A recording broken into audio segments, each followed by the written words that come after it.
आप सभी का स्वागत है टाइगर एजुकेशन चैनल में। आज हम लोग जीके के उन प्रश्नों पर चर्चा करेंगे जो कि हर कॉम्पिटिटिव एग्ज़ाम में बार-बार पूछे जाते हैं।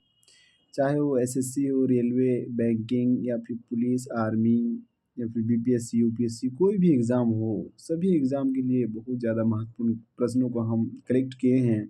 तो आप इस वीडियो में अंत तक बने रहिए। अगर चैनल पर नए आए हैं तो यहाँ पे से कुछ नॉलेज लेकर के जाइए। तो चलिए बिना देरी के स्टार्ट करते हैं। आज का जो हमारा जो पहला प्रश्न है, गोल्डन गर्ल पुस्तक किससे संबंधित है? गोल्डन गर्ल पुस्तक किससे संबंधित है? अगर हम गोल्डन गर्ल पुस्तक की बात करें तो यह पीटी उषा से संबंधित है। अगर हम पीटी उषा की बात करें तो पीटी उषा का पूरा नाम क्या है? पीटी उषा का पूरा नाम पीला उल्ला कांडी, उल्ला पीला उल्ला कांडी, पीला उल्ला कांडी थिक्के थिक्के प्रमबिल, थिक्के प्रमबिल, प्रमबिल थिक्के प्रमबिल उषा, थिक्के प्रमबिल उषा। पीटी उषा का पूरा नाम पीला उल्ला कांडी थिक्के प्रमबिल उषा था। उषा है, इस बात को याद रखेंगे। और पीटी उषा की हम जन्म की बात करें तो पीटी उषा का जन्म कब हुआ था? 27 जून 1964 ईस्वी को इनका जन्म हुआ। चलिए, तो इस प्रश्न का सही उत्तर क्या हो जाएगा? ऑप्शन नंबर ए हो जाएगा। आज का जो हमारा जो नेक्स्ट प्रश्न है, कवाकों का अध्ययन क्या कहलाता है? कवाकों का अध्ययन क्या कहलाता है? अगर हम कवाकों का अध्ययन की बात करें तो कवाकों का अध्ययन माइकोलॉजी कहलाता है। अगर हम फाइकोलॉजी की बात करें तो शैवालों का अध्ययन फाइकोलॉजी कहलाता है। शैवालों का अध्ययन फाइकोलॉजी कहलाता है। शैवालों का अध्ययन फाइकोलॉजी कहलाता है। अगर हम डेंड्रोलॉजी की बात करें तो पेड़ों का अध्ययन डेंड्रोलॉजी कहलाता है। पेड़ों का अध्ययन क्या कहलाता है? डेंड्रोलॉजी कहलाता है। इस बात को भी याद रखेंगे। आज का जो हमारा जो नेक्स्ट प्रश्न है, भारत के प्रथम उपग्रह का नाम क्या है? भारत के प्रथम उपग्रह का नाम क्या है?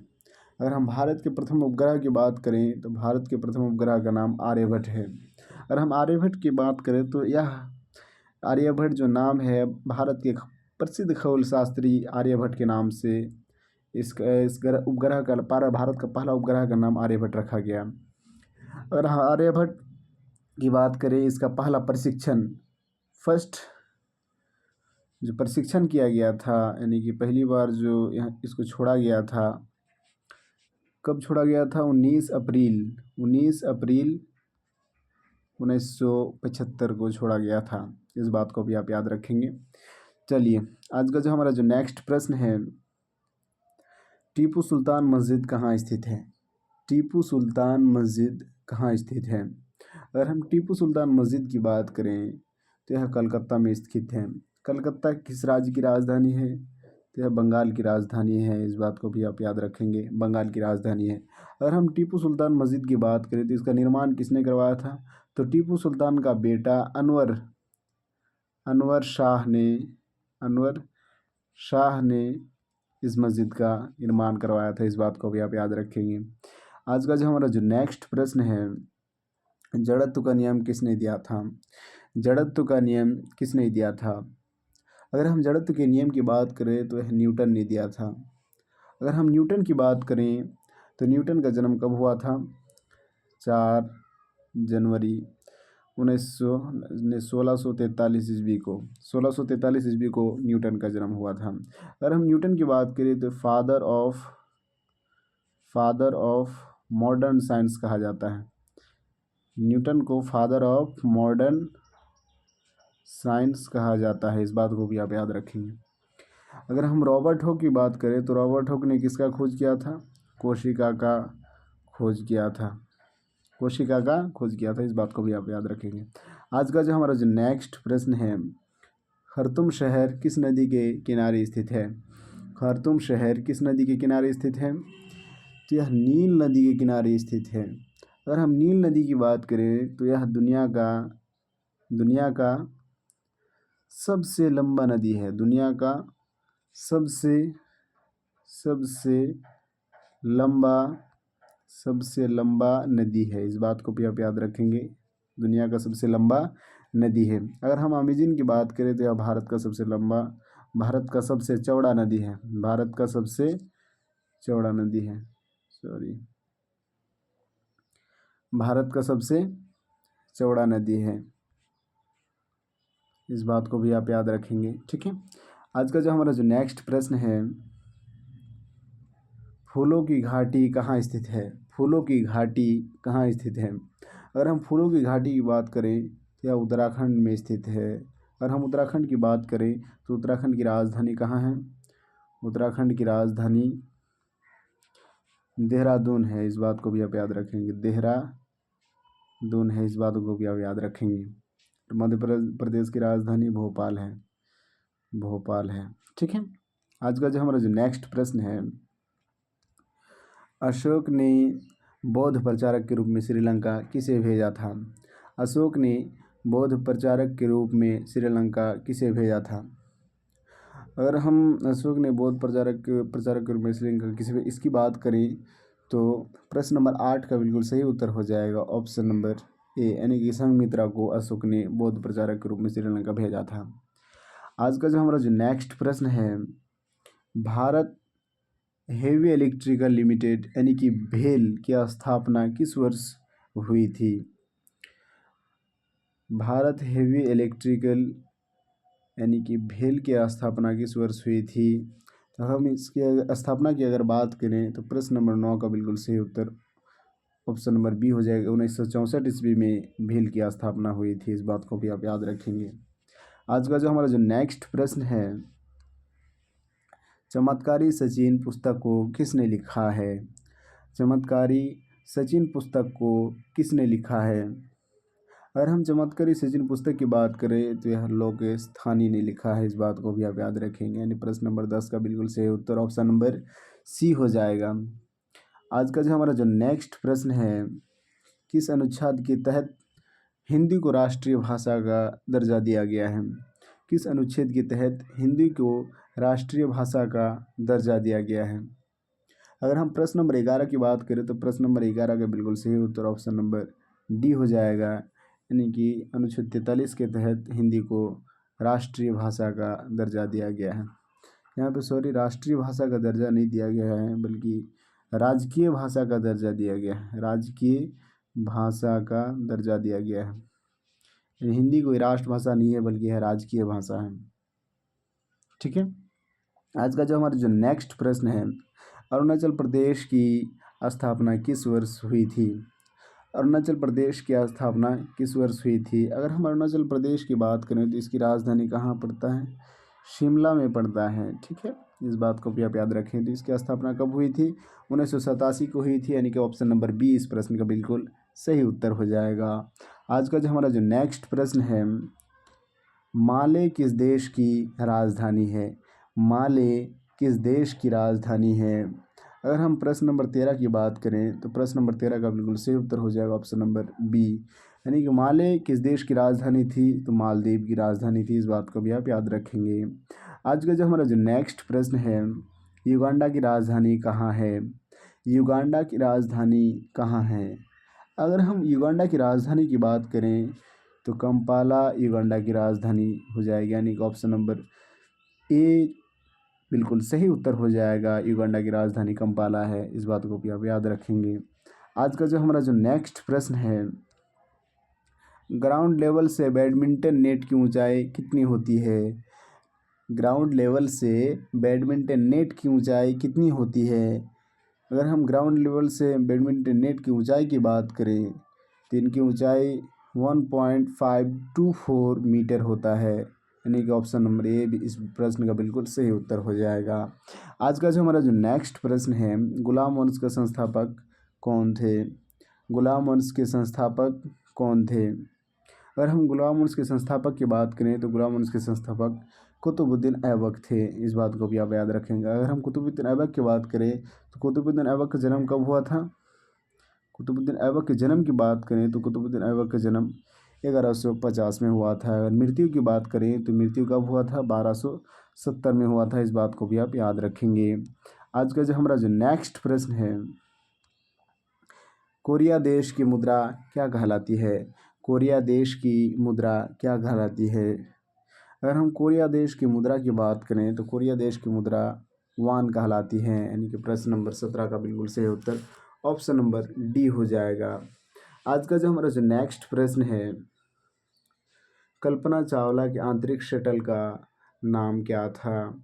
कल्पना चावला के आंतरिक शटल का नाम क्या था? अगर हम प्रश्न नंबर 18 की बात करें तो प्रश्न नंबर 18 का बिल्कुल सही उत्तर ऑप्शन नंबर बी हो जाएगा, कोलंबिया कल्पना चावला के आंतरिक शटल का नाम था। इस बात को भी आप याद रखेंगे।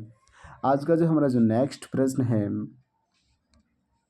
विधायी शक्तियाँ किसमें निहित होती हैं? विधायी शक्तियाँ किसमें निहित होती हैं? अगर हम विधायी शक्तियों की बात करें तो यह संसद में निहित होती है। अगर हम संसद की बात करें तो संसद के कितने अंग हैं? तो संसद के मुख्य रूप से 3 अंग हैं। पहला लोकसभा, दूसरा राज्यसभा और तीसरा राष्ट्रपति। इस बात को भी आप याद रखेंगे, ठीक है। आज का जो हमारा जो नेक्स्ट प्रश्न है, भारत द्वारा छोड़ा गया पहला जियो स्टेशनरी सैटेलाइट कौन सा है? भारत द्वारा छोड़ा गया पहला जियो स्टेशनरी सैटेलाइट कौन सा है?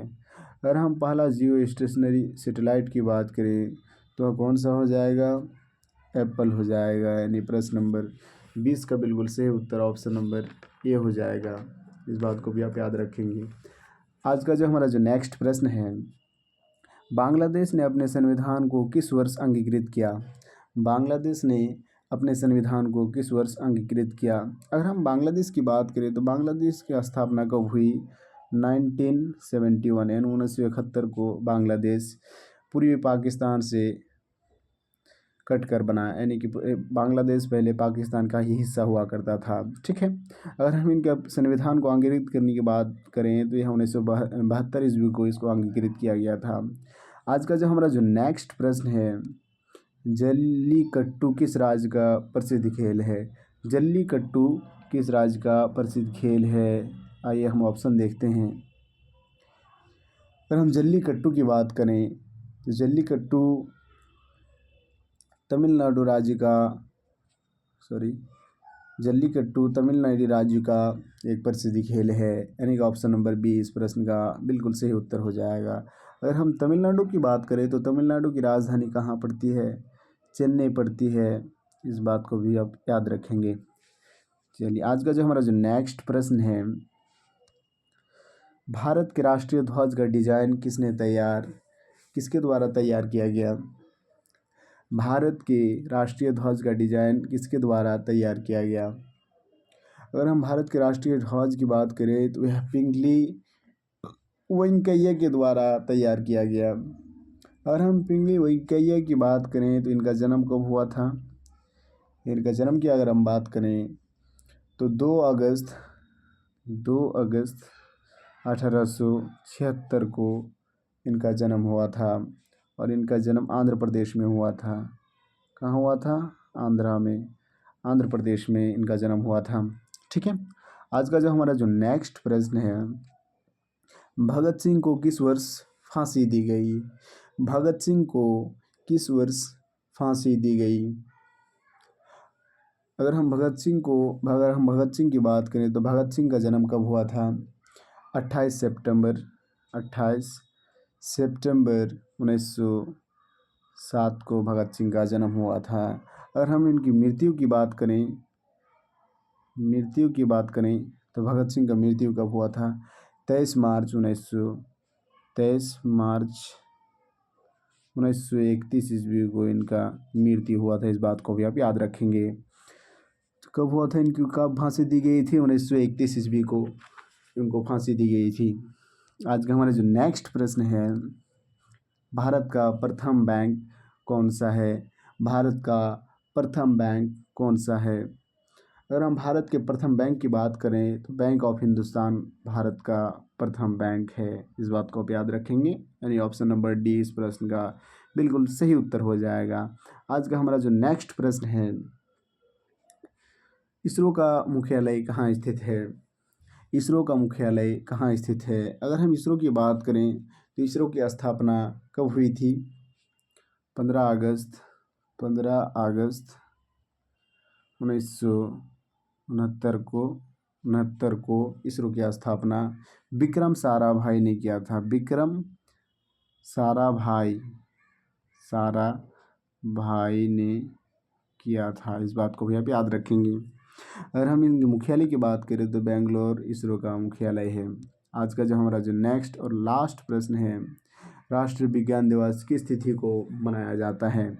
राष्ट्रीय विज्ञान दिवस किस तिथि को मनाया जाता है? अगर हम राष्ट्रीय विज्ञान दिवस की बात करें तो यह किसके जन्म दिवस पर मनाया जाता है? यह भारत के प्रसिद्ध वैज्ञानिक सर सी वी रमन के जन्म दिवस पर मनाया जाता है।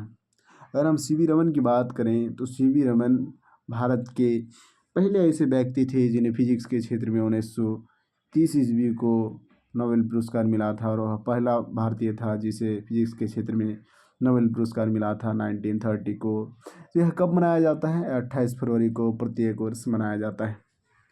आज के लिए इतना ही, फिर मिलते हैं आपके साथ नेक्स्ट वीडियो में। तब तक के लिए जय हिंद, जय भारत।